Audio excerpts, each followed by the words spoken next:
Do not move a single muscle and pretend you are still in a coma. The urgent, desperate whisper of Clara, the night nurse, barely registered in my ringing ears as I slowly fought my way back to consciousness. The harsh smell of clinical antiseptic and the rhythmic beeping of the heart monitor next to my bed grounded me to reality. I had just survived a massive car crash on the interstate. Before I could even process the heavy bandages wrapping my head or the searing pain radiating through my chest, a sharp clacking of designer heels echoed on the cold linoleum floor outside my room. I kept my eyes shut tight and forced my breathing to remain shallow and steady. My mother Beatrice marched into the room alongside my older sister Chiara and my white brother-in-law Preston. Cancel her physical therapy immediately. My mother ordered the attending staff, her voice ice-cold without a single shred of maternal warmth or sorrow. Do not waste another dollar on a lost cause. Chiara let out a soft, highly satisfied laugh. I could hear her manicured fingers brushing against the metal footboard of my bed. This works out perfectly, she murmured to her husband. I will take her luxury Buckhead mansion and you can drive that brand new Mercedes. It is not like this useless girl will ever wake up to use them anyway. The moment the heavy hospital door clicked shut behind them, I snapped my eyes open. I reached up and pulled the oxygen tube from my nose. I turned to the stunned nurse and spoke with a raspy but razor-sharp voice.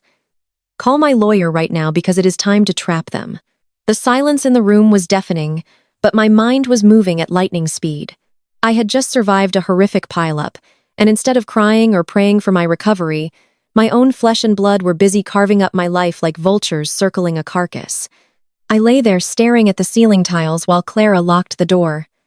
My heart pounded against my bruised ribs, but I refused to shed a single tear. I had stopped crying over these people a long time ago. Less than an hour later, the door creaked open again. I quickly closed my eyes, studying my heart rate on the monitor. It was Preston. I could smell his expensive, arrogant cologne mixed with the stale hospital air. He was not alone. A man with a deep, raspy voice accompanied him, spreading thick paper documents across my rolling bedside table. Here is the power of attorney, Preston whispered eagerly. I practiced her signature all week, and it looks completely flawless. Once the doctors agree to pull the plug tomorrow morning, we can liquidate her bank accounts and put the house on the market before the ink on her death certificate even dries. The lawyer chuckled quietly. You are a cold man, Preston, but this document gives you full legal control over everything Ebony owns. Just make sure the family is fully on board with pulling life support. Oh, Beatrice and Chiara are completely ready, Preston replied smoothly with a dark chuckle. They have hated her for years, and they cannot wait to cash in on her pathetic life. They think she's just a struggling nobody with a lucky house. Hearing his entitled, arrogant voice standing right over my broken body triggered a visceral, incredibly painful memory from 10 years ago. I was 19 years old, standing in my mother's pristine living room, begging for just a fraction of the college tuition I desperately needed to finish my degree. I had worked 3 grueling minimum wage jobs just to afford my textbooks and rent. Beatrice had stood in front of me holding a thick stack of cash that I thought was meant for my education. She had always obsessed over our family image in the Atlanta high society, constantly boasting at her country club about her perfect older daughter. I was the dark-skinned, awkward child who never fit her pristine mold. Instead of helping me, she threw the bills, violently, hitting me right in the chest. This money is not for a failure like you, she had screamed, her eyes full of utter disgust. This money is to pay for Chiara and Preston's extravagant European honeymoon. An ugly, failing girl like you will only ever be a lowly employee anyway. You are a complete embarrassment to this upscale family. Get out of my house right now. She threw me out into the freezing Atlanta rain with nothing but a black trash bag filled with cheap clothes. They thought I would end up destitute on the streets.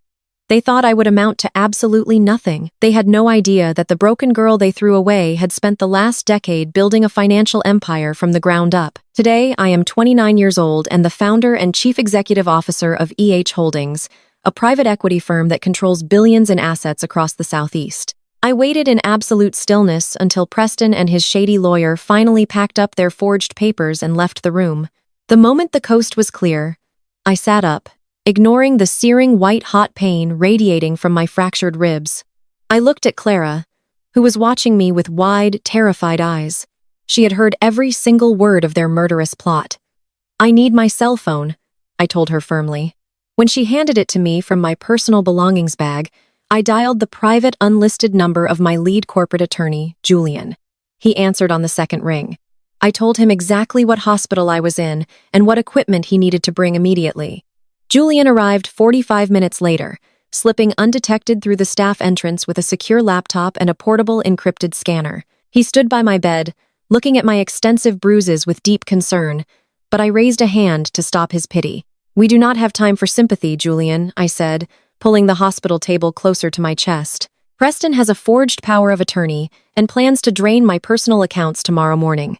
We are going to let him do it." Julian looked at me as if the crash had literally damaged my brain. "Ebony, if he executes that document, he can touch your primary portfolios and empty everything you have worked for." "No, he cannot," I replied, typing rapidly on his encrypted laptop. "I am transferring 99% of my liquid assets, real estate holdings, and stock portfolios into a secure blind trust under a shell corporation immediately.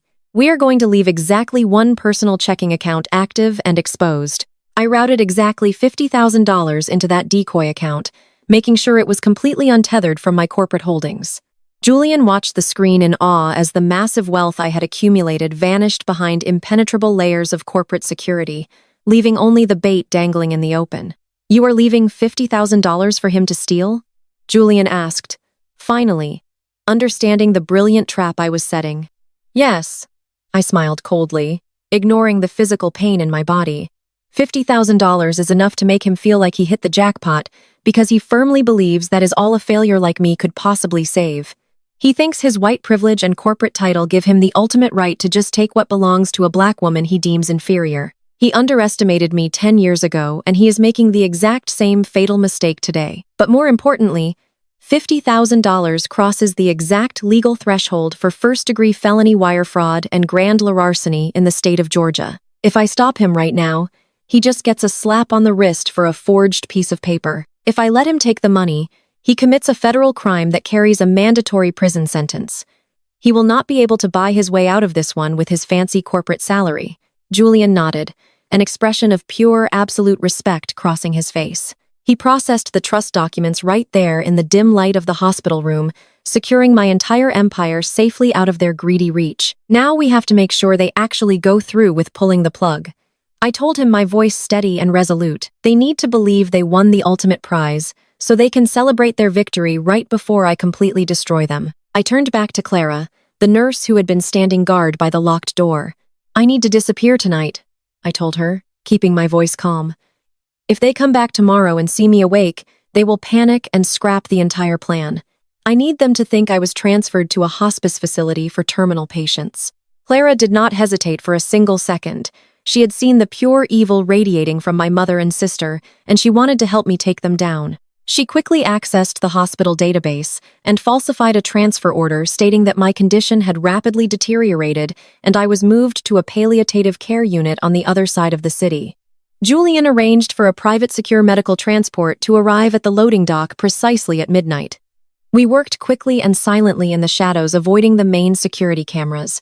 I unhooked myself from the heart monitors, carefully replacing the medical sensors on a rolled-up bundle of extra blankets, hidden strategically under the hospital sheets.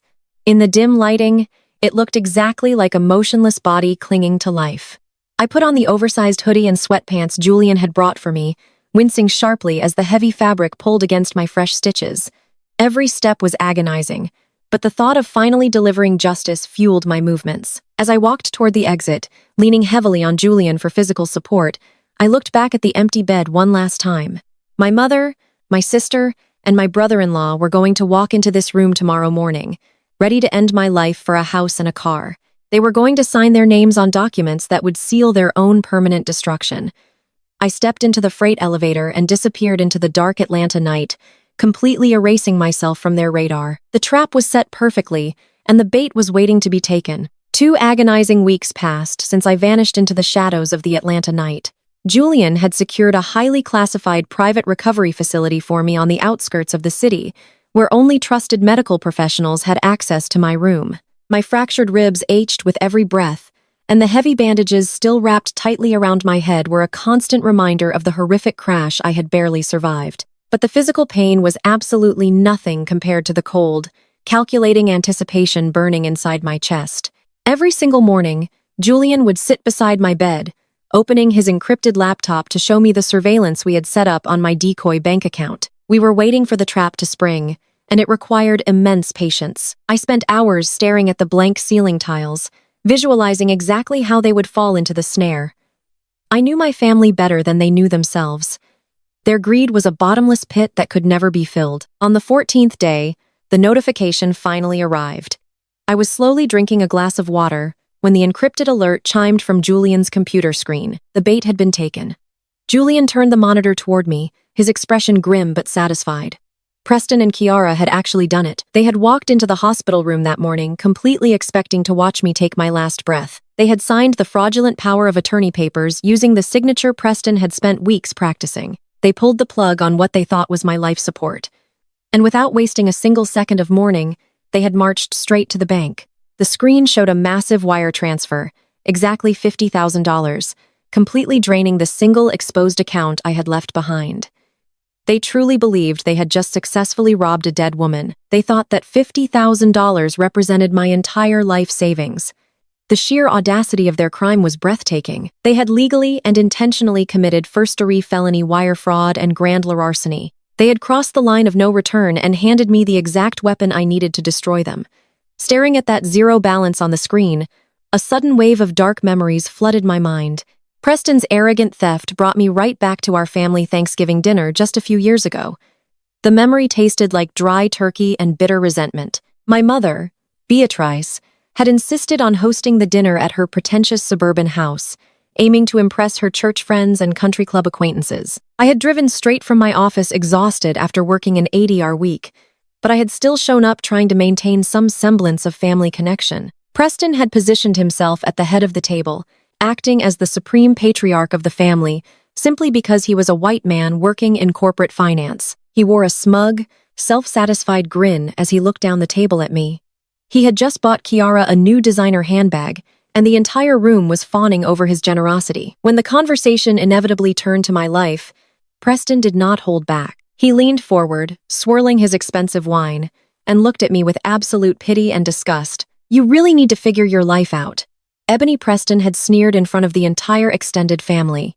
"You are a failed black woman with no future. You have no husband, no real career, and no prospects. You are just going to drag this family down with your endless struggling." The room had fallen completely silent, but the silence was not in my defense. I looked across the table at my mother, desperately hoping she would finally protect her own biological daughter. Instead, Beatrice just slowly nodded her head, taking another sip of her wine and agreeing with every single word the arrogant white man had just said. Kiara had laughed, covering her mouth, trying to hide her cruel amusement. They all sat there judging me, measuring my worth by my lack of a flashy husband or a loud social media presence. They treated me like the ultimate charity case, the embarrassing stain on their pristine upscale image. Little did they know, the woman they were mocking was currently orchestrating one of the largest financial acquisitions in the state of Georgia. While they were busy maxing out credit cards to buy designer belts, I was sleeping on an office floor, building a private equity firm from absolute scratch. I had suffered through countless rejections, racial prejudice, and gender bias in the corporate world to establish a holdings. I was already a multi-millionaire while Preston was still fetching coffee for senior partners at his firm. I chose to stay silent, that Thanksgiving swallowing my pride, because my wealth was my armor, and I refused to let their toxic hands touch what I had built. They saw a quiet, struggling girl, but I was already a titan in the making. The memory faded, bringing me back to the sterile quiet of my private recovery room. The sting of that Thanksgiving insult no longer held any power over me. It only fueled the absolute destruction I was preparing to unleash. I asked Julian to open the remote security application on his tablet. Before the accident, I had installed hidden high-definition cameras in every single room of my luxury Buckhead mansion. It was a massive, sprawling property with floor-to-ceiling windows, a custom chef's kitchen, and a master suite that rivaled any five-star hotel. My family had never seen the inside of it. They did not even know the house belonged to me since the deed was securely hidden behind a corporate trust. But somehow Preston had tracked down the address using his fraudulent paperwork. I watched the live feed with a chilling sense of calm. The front door of my sanctuary swung open and my mother walked in, followed closely by Kiara. They did not look like grieving family members who had just lost a daughter and a sister. They looked like lottery winners arriving to collect their prize. The security cameras captured their every move in crystal-clear resolution. Beatrice marched straight into my home office, grabbing a stack of black heavy-duty trash bags from. I watched my own mother violently sweep my personal belongings off the shelves. She threw away my favorite books, my framed college degree, and the small keepsakes I had collected over the years. She dumped my entire life into the garbage without a single moment of hesitation or sorrow.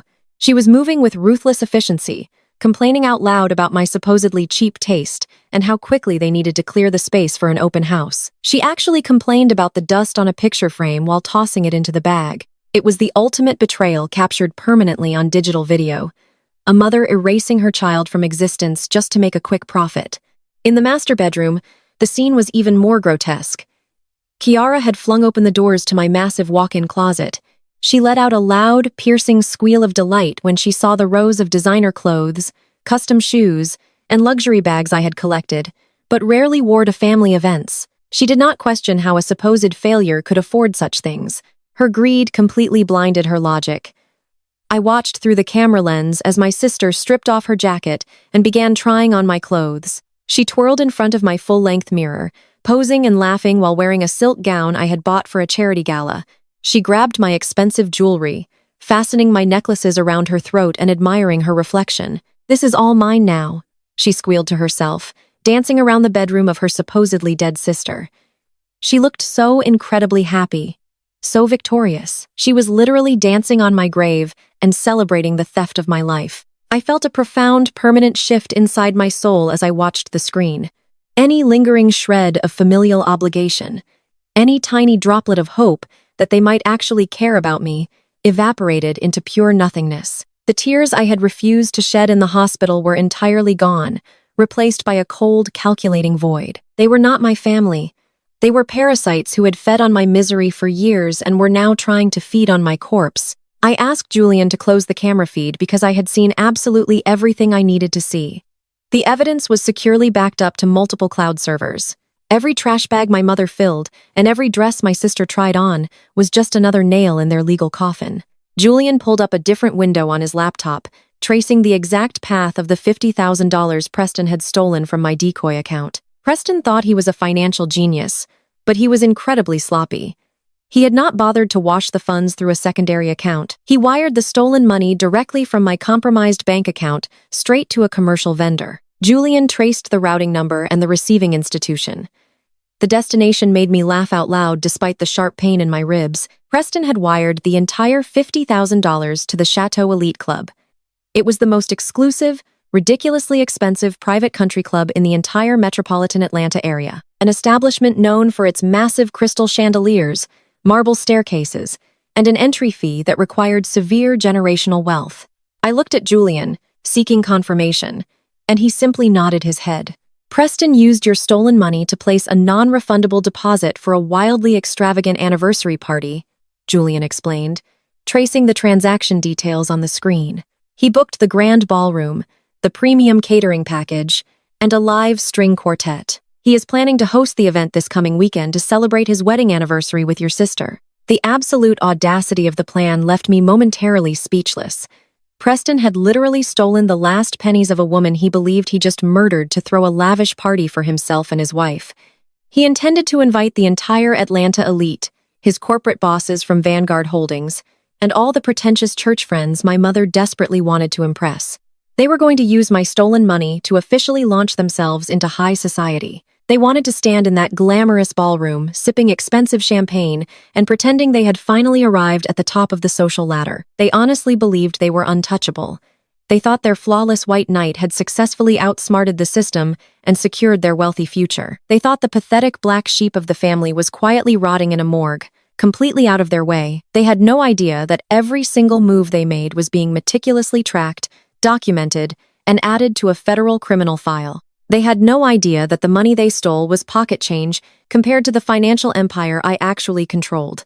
They had absolutely no idea that the woman they were going to celebrate with my money was currently sitting in a private facility preparing to end their entire existence. I turned to Julian and gave him my next set of instructions. My voice was completely devoid of emotion, running on pure calculated strategy. I told him to let the transaction clear. I told him not to block the deposit or alert the authorities just yet. I wanted Preston to host that party. I wanted my mother to buy a new dress and invite every single person she knew. I wanted Kiara to walk into that grand ballroom feeling like an absolute queen. I wanted them to climb to the very highest peak of their arrogant delusion, because the higher they climbed, the more devastating the fall would be. I needed them surrounded by the exact people they were trying to impress. When I finally ripped the mask off their faces, Julian began drafting the necessary corporate documents, coordinating with my private security team to ensure everything was perfectly aligned for the upcoming weekend. I spent the next few days forcing myself through agonizing physical therapy sessions, pushing my broken body to heal faster than the doctors thought possible. I needed to be able to walk without a cane. I needed to be able to wear heels. I needed to look like absolute perfection when I walked through the double doors of the Chateau Elite Club. The bruises on my face were slowly fading, replaced by a fierce, terrifying determination. I ordered a custom designer gown and the most expensive pair of Christian Louis Vuitton heels I could find. I was going to walk into their celebration, not as the victim they discarded, but as the executioner they created. Every time the pain in my chest flared up, I just remembered the image of my mother throwing my life into a garbage bag. Every time my head throbbed, I remembered the sound of my sister's laughter as she twirled in my stolen clothes. Every time I felt tired, I remembered Preston's smug voice calling me a failure at the Thanksgiving table. The countdown had officially begun.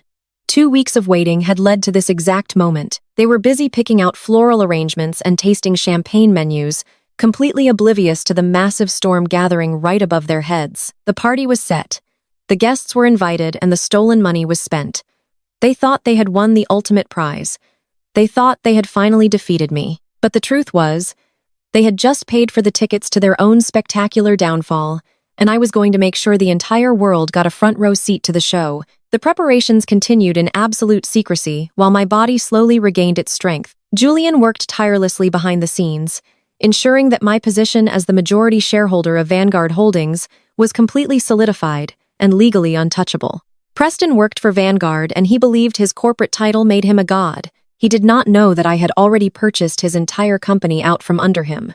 He did not know that his job, his salary, and his entire professional reputation currently rested in the palm of my hand. I reviewed the corporate takeover document, signing my name with a steady hand, feeling the immense power flowing through my veins. The trap was no longer just a possibility.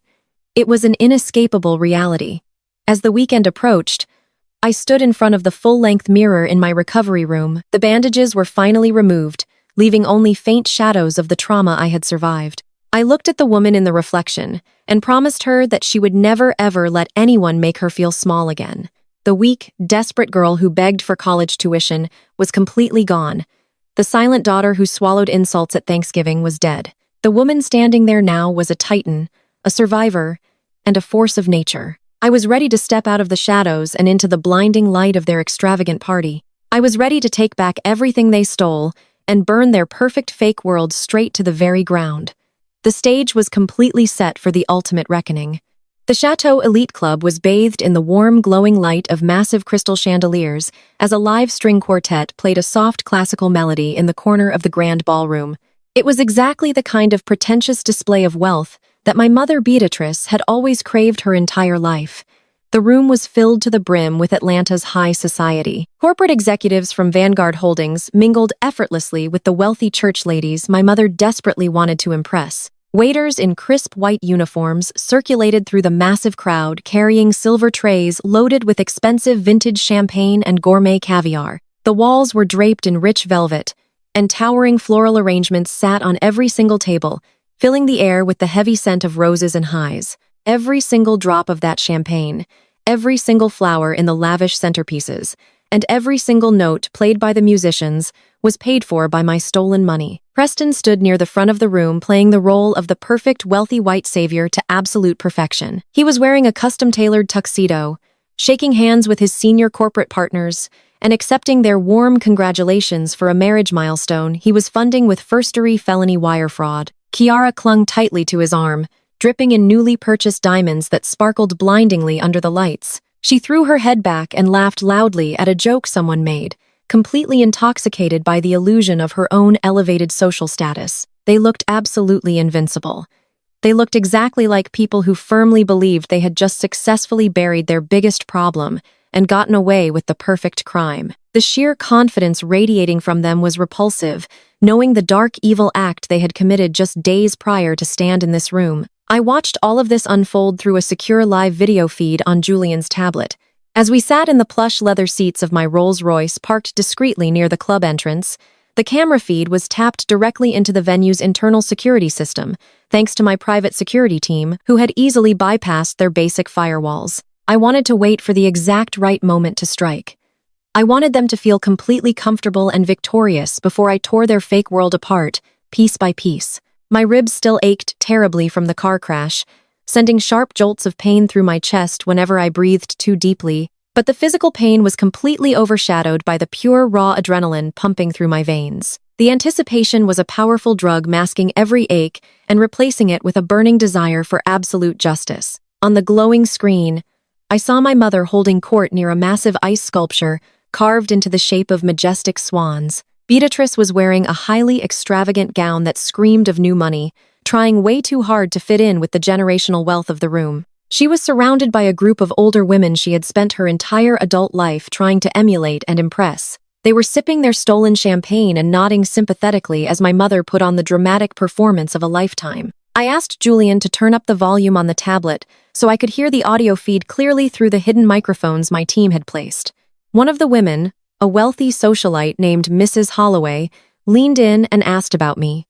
She asked my mother how Ebony was doing after the terrible car crash she had heard whispers about in their social circles. My mother did not even blink or hesitate for a single second.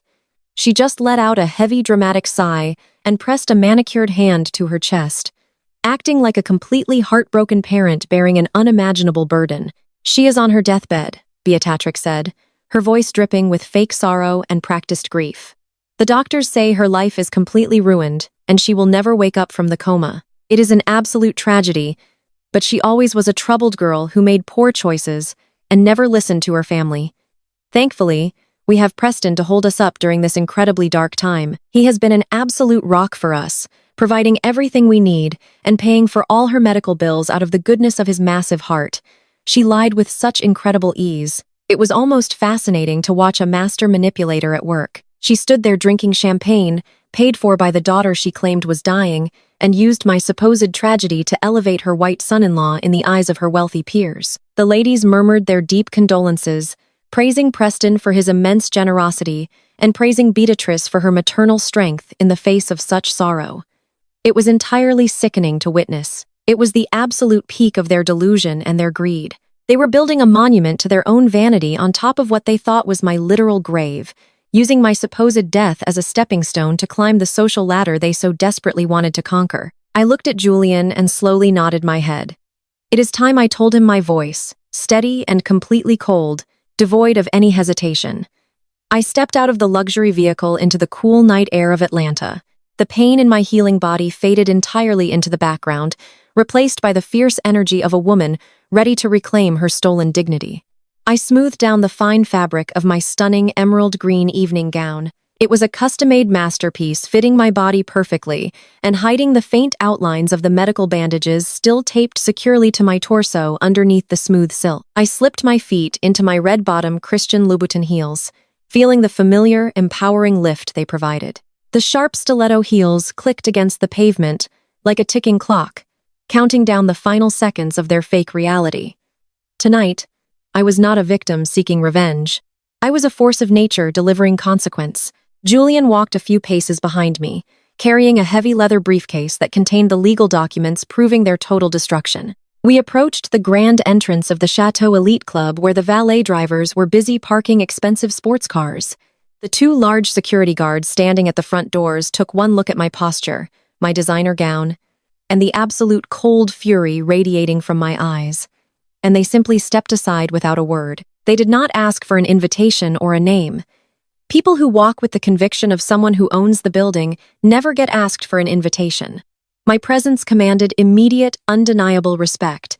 We walked through this grand marble foyer, passing beautiful classical paintings and gilded mirrors approaching the massive double oak doors of the main ballroom. I could hear the dull roar of laughter and lively conversation echoing on the other side of the thick wood along with the gentle sweeping notes of a cello.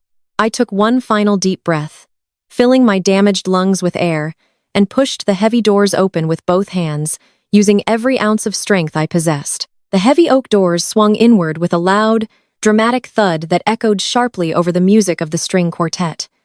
The immediate reaction was like a ripple moving quickly across a still pond. The guests standing nearest to the entrance turned their heads annoyed at the interruption to see who was arriving so late to the private invite-only event. When they saw me, their conversations stopped instantly, the words dying in their throats.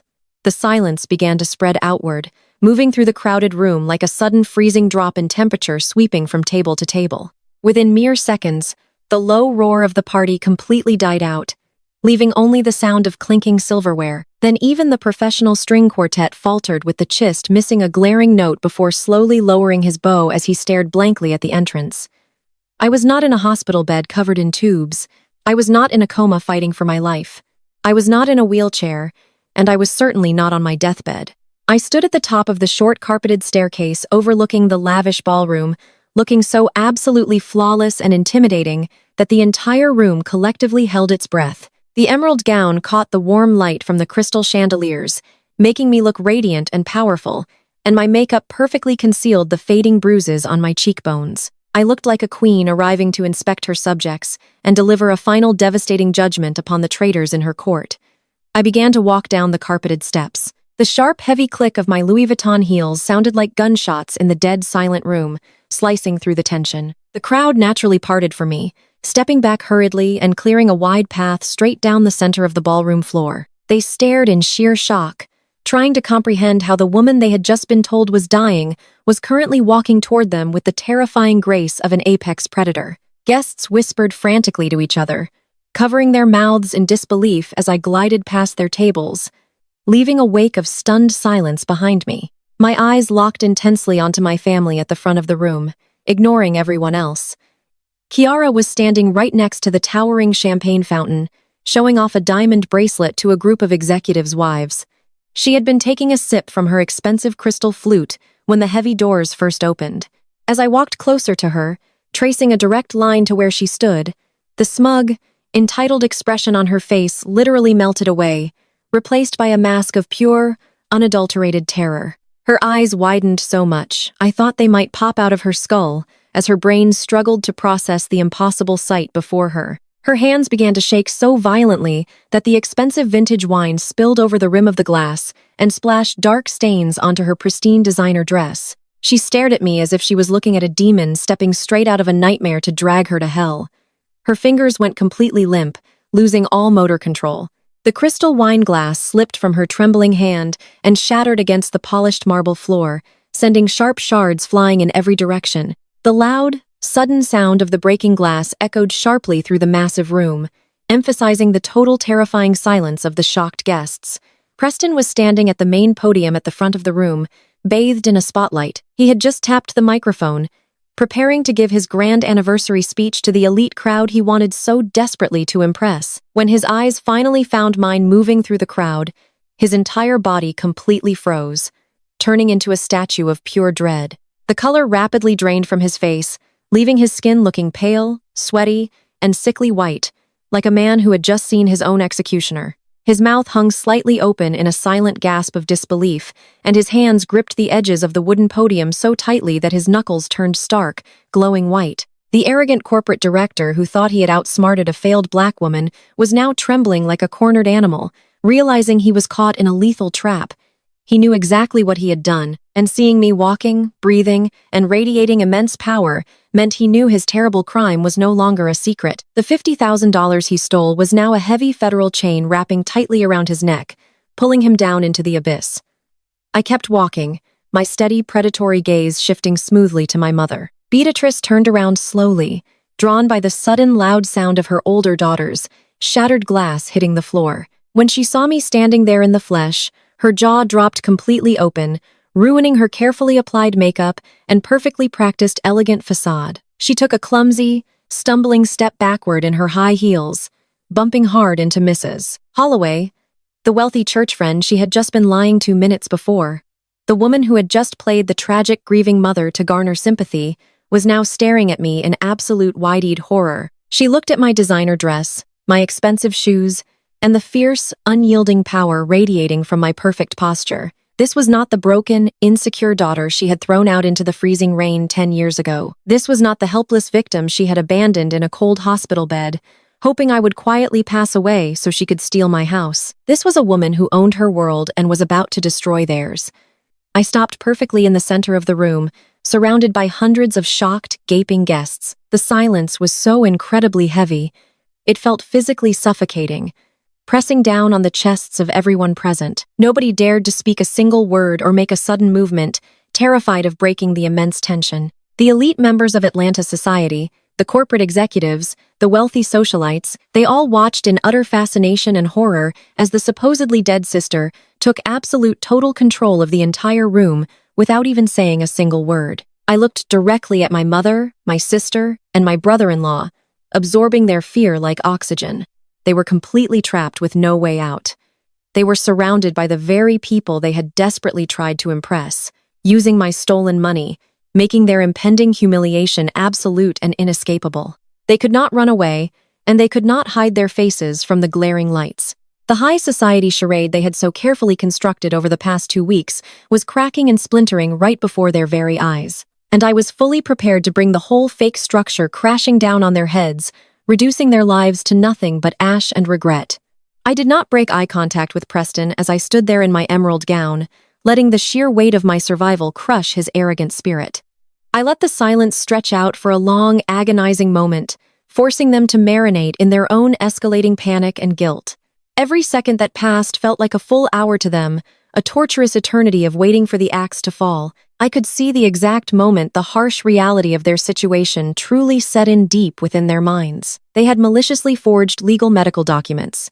They had intentionally stolen a massive amount of money across state lines, committing a federal felony. They had crew left me for dead in a hospital room without a single tear. And now the dead woman had arrived to collect her dues in front of everyone they respected, ensuring their destruction would be witnessed by the entire city. Preston swallowed hard, his Adam's apple bobbing nervously as he desperately tried to find his voice, but his throat was completely dry. He looked around the room at his corporate bosses, at his wealthy friends, realizing that his perfect professional image and his freedom were in severe, permanent jeopardy. He tried to force a fake, confident smile onto his pale, sweating face, trying to play off the massive shock to the crowd, but his eyes were darting rapidly around the room, looking for an exit that simply did not exist. Kiara was still staring blindly at the broken glass at her feet, completely unable to lift her head to look at me directly, drowning in her own guilt and fear, while Beatrice remained frozen, completely speechless for the very first time in her entire miserable life.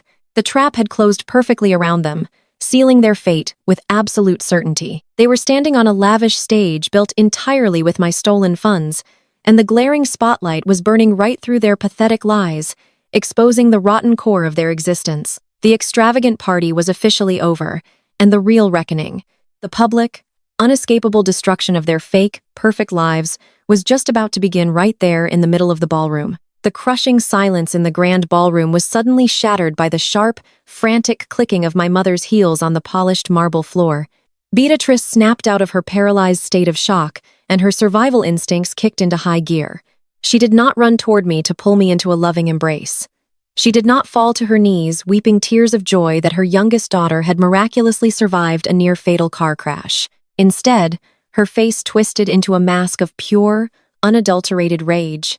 She marched across the room, closing the distance between us with aggressive, violent strides. She reached out and dug her manicured nails deeply into my bare arm, completely disregarding the fact that I was a recovering trauma patient. Her grip was desperate and punishing as she forcefully dragged me away from the center of the room. She pulled me toward a secluded, dimly lit alcove near the kitchen service doors, away from the prying eyes of the wealthy guests she so desperately wanted to impress.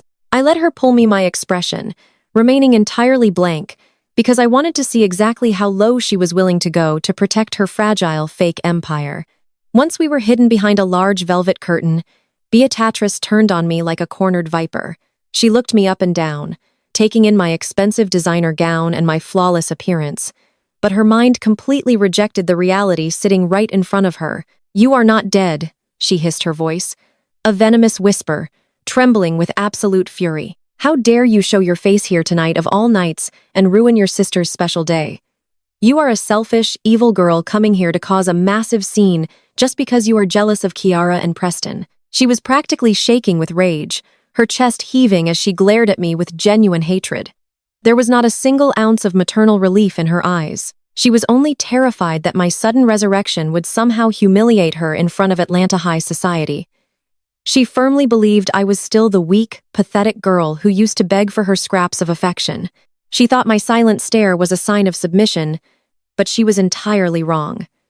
It was the calm before the ultimate storm. Beatrice violently yanked open the clasp of her gaudy, heavily branded handbag. She reached inside and pulled out a thick, heavy stack of folded papers. She shoved them aggressively against my chest, hitting the exact spot where my fractured ribs were still painfully knitting together. The papers slipped from my lack of reaction and scattered across the expensive carpeted floor. They were the comprehensive medical invoices from the trauma center, the intensive care unit, and the surgical teams. They detailed hundreds of thousands of dollars in life-saving procedures. "Here is your share." She spat at me, pointing a shaking finger at the documents on the floor. "You pay it yourself. Do not even dream of draining a single cent from your sister's husband. Preston has already done more than enough for a failure like you by putting down the deposit for this beautiful party. You will not ruin their finances because you were too careless to drive properly." She stood there, breathing heavily, expecting me to crumble into tears and panic over the massive debt she had just thrown at my feet. She expected me to beg for her help and promise to leave quietly so I would not embarrass them further. I looked down at the scattered hospital bills resting by the tips of my red bottom heels. I did not cry. I did not tremble. I did not utter a single word in my own defense, because a lion does not need to explain itself to a rat. I slowly raised my gaze back to her face, letting the absolute freezing cold emptiness in my eyes pierce straight through her delusions. The temperature in the small alcove seemed to drop rapidly as I simply stared at her, absorbing the sheer magnitude of her maternal betrayal. She had literally just told a woman recovering from near-fatal trauma to foot her own massive medical bills so her white son-in-law could continue pretending to be a wealthy socialite. It was the most repulsive display of narcissism I had ever witnessed, and it completely validated every single plan I had set in motion. I felt a profound sense of liberation washing over me. The woman standing in front of me was a complete stranger, and I owed her absolutely nothing. The general manager of the Chateau Elite Club had been hovering nervously near the velvet curtain, clearly unsure how to handle the sudden disruption of his most prestigious event. I turned my head slightly and gave him a single sharp nod. He immediately stepped into the alcove, standing at respectful attention. Beatrice looked at him and immediately tried to smooth out her angry expression, attempting to put her elegant mask back on. She opened her mouth, likely to apologize for my presence, and ask him to have security escort me off the premises. Before she could even form a single syllable, I reached into my sleek evening clutch.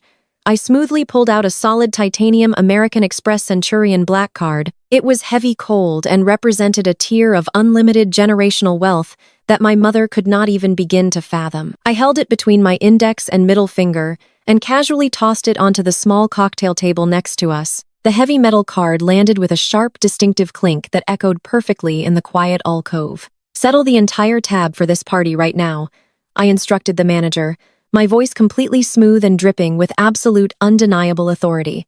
"Pay for every single drop of champagne, every appetizer, and every floral arrangement in this building, at a 50% gratuity for the waitstaff having to endure these miserable people." The manager immediately recognized the elite card, taking it with both hands and bowing deeply before rushing off to process the payment without a single question. I slowly turned my attention back to Beatrice. She was staring at the space where the card had just been, her eyes wide and her jaw practically unhinged. "My hospital bills were already paid in full 3 weeks ago," I told her, my voice echoing with quiet, lethal power. "My private insurance covered every single cent long before Preston ever walked into my hospital room with his pathetic forged documents." I let that truth sink into her greedy, panicked mind. She looked down at the medical bills scattered on the floor and then back up to my face, trying desperately to compute how the daughter she had written off as a total failure was casually paying for an event that cost hundreds of thousands of dollars with a single piece of heavy metal.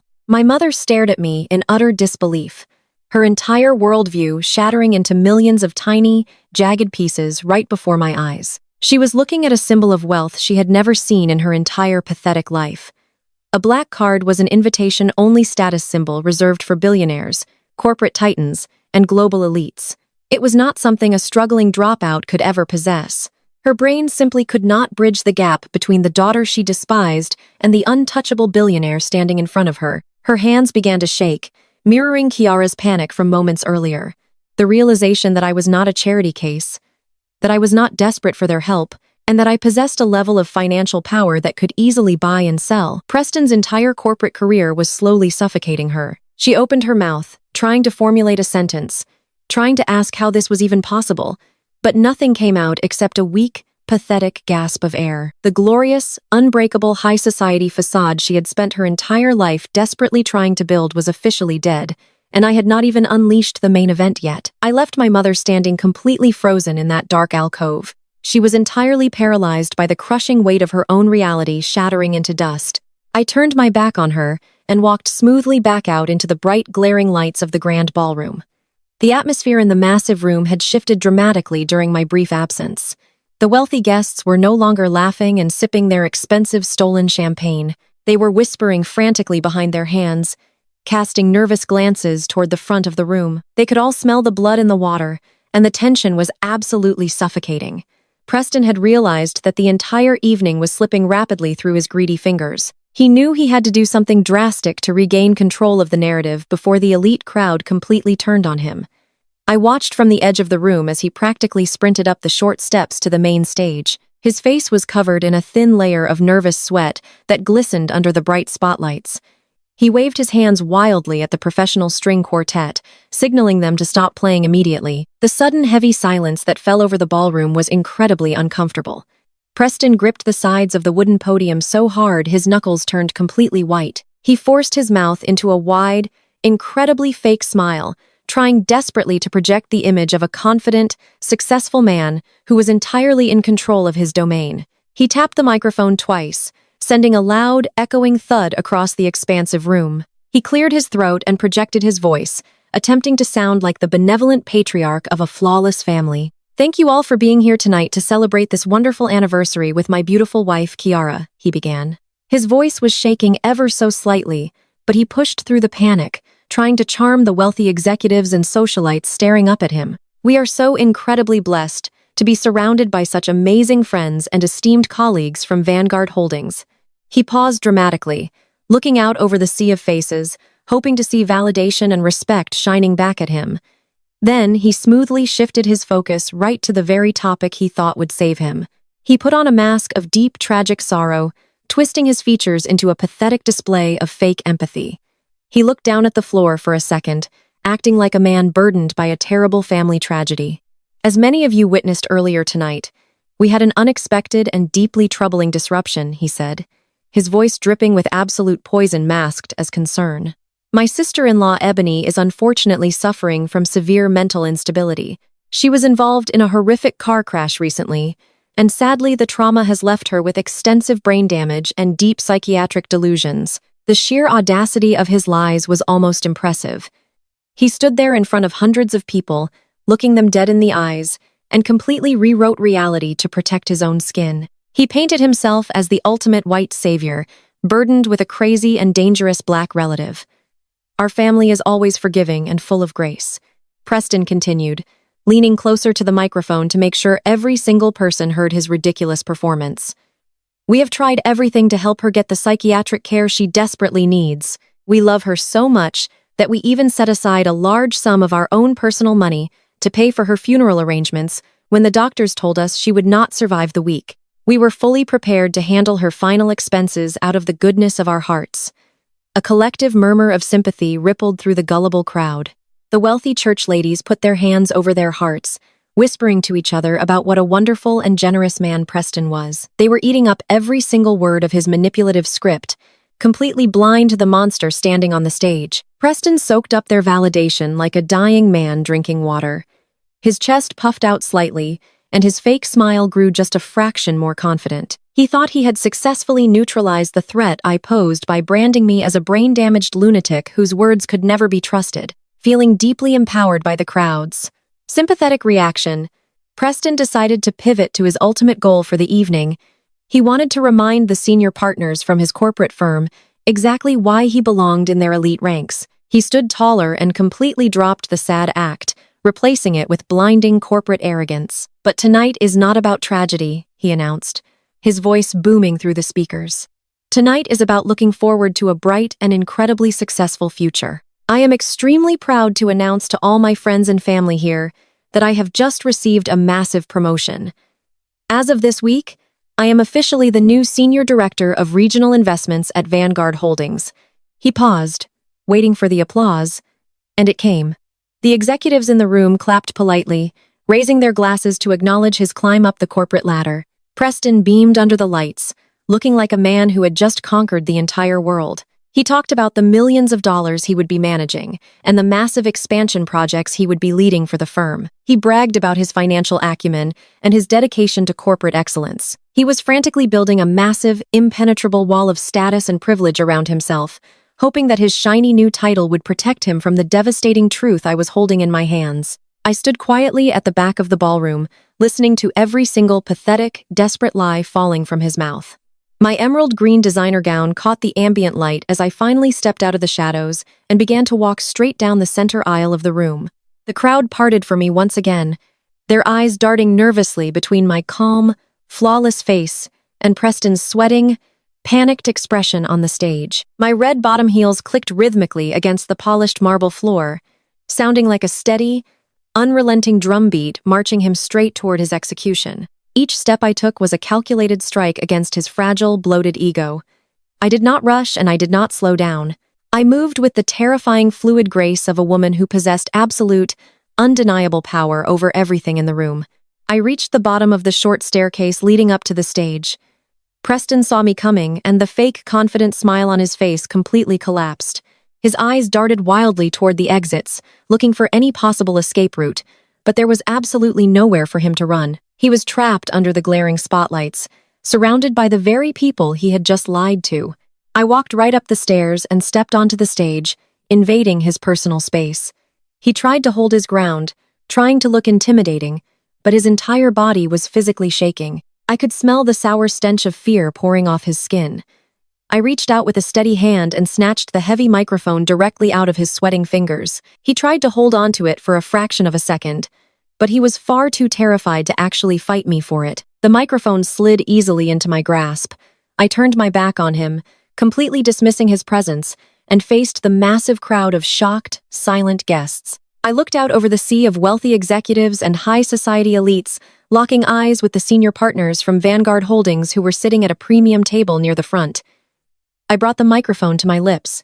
My voice echoed through the grand ballroom, completely calm, entirely rational and dripping with absolute lethal authority. "What an incredibly touching and generous speech, Preston," I said, letting the heavy sarcasm hang thick and biting in the cold air of the room. "It is truly inspiring to hear how much you care about family and corporate excellence. But you forgot to explain one tiny crucial detail to all your esteemed colleagues and friends gathered here tonight. You forgot to tell them exactly how you paid for this lavish, beautiful party." The silence in the room was so absolute, you could have heard a single pin drop on the carpet. I let the suspense stretch for a moment, watching the color drain completely out of Preston's face, out of the corner of my eye. "You see, the $50,000 that Preston used to place the deposit for this exact country club ballroom was not earned through his hard work at Vanguard Holdings." I announced, my voice cutting through the room like a freshly sharpened blade. "That $50,000 is money that Preston just stole directly from my personal bank account using a completely forged and fraudulent power of attorney." A loud collective gasp erupted from the crowd. The wealthy women who had just been pitying him a moment ago now stared at him with wide, horrified eyes. The senior partners from his corporate firm sat up entirely straight, their expressions turning incredibly dark and serious. I did not stop there. I leaned closer to the microphone, making sure every single syllable landed with devastating precision. "He did not just steal this money," I continued, my voice rising with righteous, calculated anger. "He walked into my hospital room while I was recovering from a near-fatal car crash. He stood over my broken body while I was on life support, and he forged my signature on legal documents, intending to liquidate every single asset I own before I could wake up. He committed first-degree felony wire fraud and grand larceny across state lines just so he could stand on this stage tonight and pretend to be a wealthy, successful man. He is nothing but a fraud, a thief, and a pathetic criminal who steals from injured black women to fund his fake elite lifestyle. The reaction was explosive and instantaneous. The entire ballroom erupted into a chaotic frenzy of frantic whispers and loud, gasping conversations. The executives from Vanguard Holdings looked completely horrified and deeply disgusted, realizing they had just promoted a man who was actively committing massive federal crimes. People were pointing at Preston, whispering harshly to each other, completely tearing apart the perfect, pristine image he had spent years trying to build. The high society illusion was completely dead, completely shattered and rotting right there on the polished ballroom floor. Preston turned the color of spoiled milk. All the remaining blood drained rapidly from his face, leaving him looking like a terrified, sickly ghost caught in the blinding headlights of an oncoming train. His entire body was trembling so violently that he had to grab the edges of the podium just to keep himself from collapsing onto the stage. But his deeply ingrained arrogance and his desperate white privilege suddenly kicked into maximum overdrive. He absolutely refused to go down without a brutal fight. He was too proud and too delusional to accept that he had been completely defeated by someone he viewed as entirely inferior. He lunged forward, trying to snatch the microphone back from my hand, but I smoothly stepped out of his reach, keeping it firmly in my grasp. Denied the microphone, Preston resorted to screaming at the top of his lungs, trying to project his frantic voice over the loud, rising noise of the shocked crowd. "She is lying," he roared, his face turning blotchy and bright red with pure desperation. "She is a complete liar and a psychopath. Do not listen to a single word she says. The car crash completely destroyed her brain. She is suffering from severe psychiatric delusions, and she is just trying to ruin my life because she is jealous of my success." He pointed a shaking, aggressive finger right at my face, looking out at his corporate bosses and begging them with his wide, panicked eyes to believe him. "Look at her," he screamed frantically, waving his arms in the air like a madman, losing his grip on reality. "She is crazy. She is a deeply disturbed individual who broke into this private event to harass my family. You cannot possibly believe the insane ramblings of a troubled black woman over a respected senior director of your own company. I am a victim here. She is trying to extort me." He was banking everything on the deeply rooted societal biases of the room, hoping that the wealthy white executives would automatically side with one of their own rather than believe the harsh, brutal truth coming from my mouth. But the crowd did not immediately rally to his defense. They looked at my perfectly calm, composed posture, and then they looked at Preston, who was sweating profusely, spitting as he yelled, and looking completely unhinged. The contrast between my cold, rational truth and his frantic, sweating denial was absolutely striking. When the executives from his firm only stared back at him with cold, judgmental suspicion, Preston panicked completely. His survival instincts overrode any remaining shred of professional dignity he possessed. He spun around and started screaming frantically at the doors of the ballroom. "Security!" he yelled, his voice cracking with pure terror and rage. "Get security in here right now. Drag this crazy woman out of the building immediately. She is trespassing and making psychotic threats against my family. Remove her from this stage right this second." The 4 large security guards wearing crisp dark suits who had been standing near the main entrance doors suddenly stepped forward into the room. They hesitated for a brief moment, looking down the long center aisle. They looked at me standing tall, flawless, and completely unbothered at the podium, holding the microphone with total authority. Then they looked at Preston, who was sweating, screaming, and ordering them around like a frantic, cornered animal. The tension in the grand ballroom reached an absolute boiling point as the guards slowly began to make their way toward the front of the room, their heavy footsteps adding to the chaotic noise. Preston continued to demand my immediate physical removal, his voice growing increasingly shrill and desperate as he tried to silence me before I could destroy whatever tiny, fragile pieces of his life he thought he still had left to save. The 4 large security guards continued their steady march down the center aisle of the grand ballroom, their dark suits cutting through the sea of terrified high society guests. They were moving with absolute purpose, ready to grab my arms and drag me out into the cold night, just like Preston had ordered. The heavy thud of their footsteps felt like a ticking clock, but I remained entirely unbothered.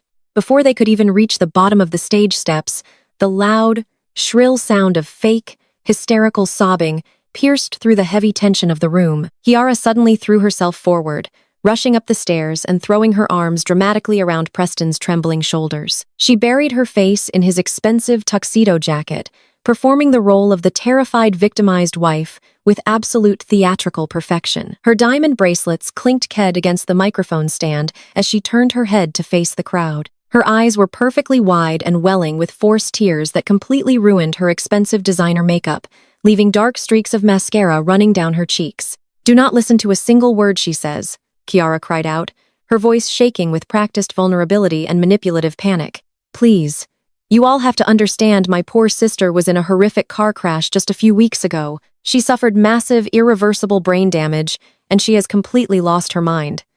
She went completely crazy after the accident, and she does not know what she is saying." She pointed a shaking, dramatic finger at me, trying to paint me as a deranged monster who had broken into her perfect fairy tale life to cause baseless destruction. "She has always been deeply jealous of my beautiful marriage and my incredible success," Kiara wailed to the audience, clinging tighter to Preston. "She is just a bitter, struggling woman who cannot handle the fact that Preston and I have a perfect life while she has absolutely nothing. She is making up these insane criminal allegations because her broken mind cannot process her own tragic failures."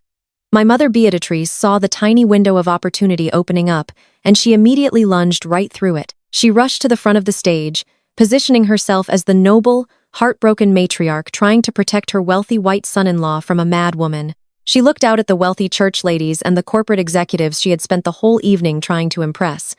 Her face was twisted into a masterful mask of fake maternal agony. "It is true," Beatrice wailed loudly, clasping her hands together in a desperate, dramatic plea for sympathy. "My youngest daughter is severely mentally ill. The trauma from the crash completely destroyed her fragile mind, and she has been suffering from violent hallucinations. She ran away from the hospice facility, and now she is making up these horrible, psychotic lies to ruin this beautiful anniversary party." Beatrice squeezed out a few fake tears, wiping them away delicately so as not to ruin her own makeup. "We have tried so hard to help her, but she is beyond saving," Beatrice cried out, playing the devastated mother to absolute perfection. Then Beatrice turned her furious, glaring eyes toward the security guards, who had paused at the edge of the stage. "What are you waiting for?" she demanded, her voice dropping the fake sorrow and turning vicious and commanding. "Grab her right now. She is a dangerous liability to herself and everyone in this elegant room. Tie her up if you have to. Just get her out of my sight before she hurts someone or destroys anything else." The guards hesitated for a fraction of a second, but the loud, commanding tone of an older, wealthy-looking woman gave them the final push they needed. They began to step up onto the stage, reaching their massive hands out to grab my arms and silence my truth forever. I stood perfectly still behind the wooden podium, not taking a single step backward. I did not flinch, and I did not break my calm, icy stare. The wealthy guests in the grand ballroom began to whisper frantically among themselves, leaning in close to each other behind their expensive crystal champagne flutes. The deeply ingrained societal programming of the elite room was slowly starting to work in Preston's favor. It was incredibly easy for them to believe the narrative of an angry, jealous, and mentally unstable black woman trying to blindly tear down a successful white corporate director. They desperately wanted to believe Kiara's fake tears and Beatrice's dramatic performance because it was much easier to accept a crazy sister than to admit they were currently rubbing elbows with a ruthless federal criminal who had stolen money from a dying relative. Preston felt the momentum in the room shifting, and his chest puffed out with a sudden sickening surge of renewed arrogant confidence. The color slowly started returning to his pale, sweating face. He glared at me with a victorious, sinister smirk, silently telling me that his corporate privilege and his pristine social standing formed an impenetrable shield that my raw truth could never break. He truly believed he had won the war. He thought the security guards would violently drag me out the heavy oak doors, and he would simply return to drinking stolen champagne with his elite friends while I was thrown into a psychiatric ward. He was so deeply consumed by his own arrogance that he never even considered the possibility that I was holding the ultimate trump card. Just as the largest security guard reached his heavy hand out to grab my bare shoulder, intending to forcefully pull me away from the microphone, a sudden massive sound echoed from the very back of the ballroom. The heavy double oak doors of the Chateau Elite Club swung open again, hitting the interior walls with a deafening, violent crash that physically shook the room and vibrated through the floorboards. The sheer explosive force of the entrance made every single person in the massive space turn their heads, entirely abandoning the intense drama playing out on the stage. The security guards completely froze, dropping their hands and looking toward the back of the room with wide eyes. Walking through the doorway with the terrifying precision of a legal executioner was Julian, my lead corporate attorney. He was dressed in an immaculate, custom-tailored charcoal gray suit, carrying a thick black leather briefcase that looked heavy enough to hold a lifetime of secrets. But Julian was not alone. Walking firmly and purposely on either side of him were two tall, broad-shouldered detectives. They were wearing dark tactical windbreakers with the bright yellow letters of the Financial Crimes Division printed clearly across their backs. The cold, hard reality of federal law enforcement entering the room instantly and violently shattered the fake high society illusion Preston had desperately tried to rebuild just seconds before. Julian and the two federal detectives marched straight down the center aisle, their heavy boots pounding a rhythmic, terrifying beat against the polished marble floor. The crowd of wealthy executives and socialites scrambled frantically out of their way, backing into the catering tables and knocking over expensive crystal glasses in their absolute blind panic. Nobody dared to speak a single word or even breathe too loudly as the crushing weight of federal authority moved swiftly through the opulent room. Preston watched them approach, and his entire body deflated like a punctured balloon, rapidly losing all its air. The smug, victorious smirk vanished from his sweating face, instantly replaced by a look of raw, unadulterated primitive panic. His eyes darted from the detectives to the heavy briefcase Julian carried, knowing deep down that his lies were no longer enough to save him.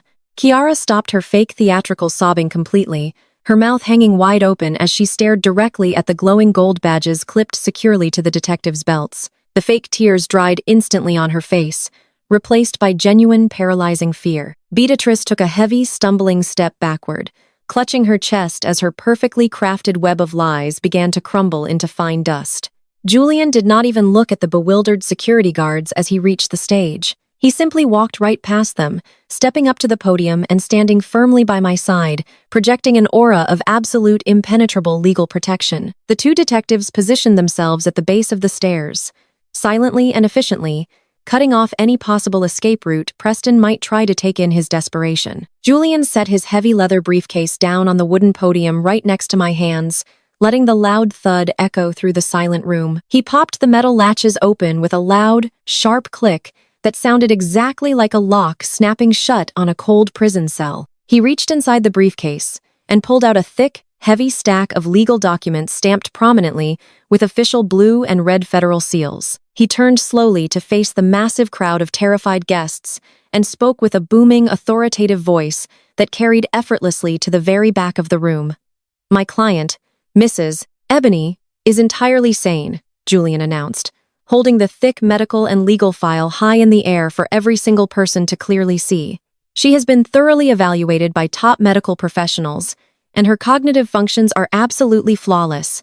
The only people in this room suffering from dangerous, severe delusions are the ones desperately trying to have her thrown out to cover up their own massive crimes." Julian turned his piercing, unforgiving gaze directly onto Preston, who was now visibly shaking so hard his knees were literally knocking together under his expensive tailored trousers. "And Mr. Preston?" Julian continued, his voice dripping with lethal legal precision and absolute disgust. "That luxury Buckhead mansion you tried to illegally sell this morning using a pathetically forged power of attorney is not just some random lucky house belonging to a struggling woman." The entire ballroom was dead silent, waiting for the final crushing blow that would rewrite reality. The senior partners from Vanguard Holdings leaned forward in their chairs, their faces pale with dawning horror as they realized their newly promoted director was tangled in a web of massive federal fraud. Julian lowered the heavy file and looked directly at the Vanguard executives, making sure they heard every single word of his next sentence. "That specific Buckhead property," Julian announced clearly and loudly, "is actually just one of 45 ultra-luxury commercial and residential properties owned outright by the E Holdings Group." He paused, letting the massive weight of that specific corporate name sink deeply into the minds of the financial elites gathered in the room. They all knew exactly what the E Holdings Group was. It was one of the most aggressive, powerful, and insanely wealthy private equity firms in the entire Southeast. Known for ruthless acquisitions and massive capital control, The executive's eyes widened in absolute shock, as their brains struggled to connect the impossible dots between the supposedly crazy black woman on the stage and the faceless corporate giant they all deeply feared and respected. "And Mrs. Ebony standing right here before you," Julian concluded smoothly, turning to gesture toward me, "is the sole founder and current chairwoman of that multi-billion-dollar empire." The collective gasp that ripped through the grand ballroom was loud enough to rattle the delicate crystal chandeliers hanging from the high ceiling. The sheer magnitude of the revelation hit the crowd like a massive seismic shockwave, completely obliterating every single lie my family had ever told about me over the last decade. The deeply ingrained narrative of the pathetic, ugly college dropout, the completely fabricated story of the jealous, crazy sister, the fake tragedy of a failed black woman who needed her white brother-in-law to save her. It all vanished into thin air, instantly incinerated by the blinding light of my actual magnificent reality. I was not a tragic charity case, and I was certainly not a helpless victim begging for scraps of love. I was a corporate titan who literally owned the very ground they were standing on and possessed enough capital to buy their entire lives 10 times over. The executives from Preston's firm were staring at me with a mixture of profound terror and deep professional respect, realizing they had just witnessed the most ruthless display of corporate power they had ever seen in their entire careers. The high society church friends who had just been pitying me were now staring at my custom emerald gown and my glowing skin, realizing they had been entirely fooled by a family of pathetic, greedy parasites. I slowly turned my head to look directly at my mother. Beatrice was staring at me as if the sky had just ripped violently open and swallowed the entire earth. The sheer magnitude of the immense wealth and absolute power Julian had just announced was completely and utterly breaking her fragile, narcissistic mind. She had spent my entire life calling me a profound disappointment. She had thrown me out into the freezing rain because she genuinely thought I would never amount to anything more than a lowly employee. She had literally wished for my death just hours ago so she could steal a single house and a car to maintain her fake affluent lifestyle. And now she was standing in front of hundreds of the most important people in her social circle, realizing that the daughter she maliciously threw away was worth billions of dollars. Her trembling legs simply gave out completely, refusing to hold up the weight of her colossal, catastrophic mistake.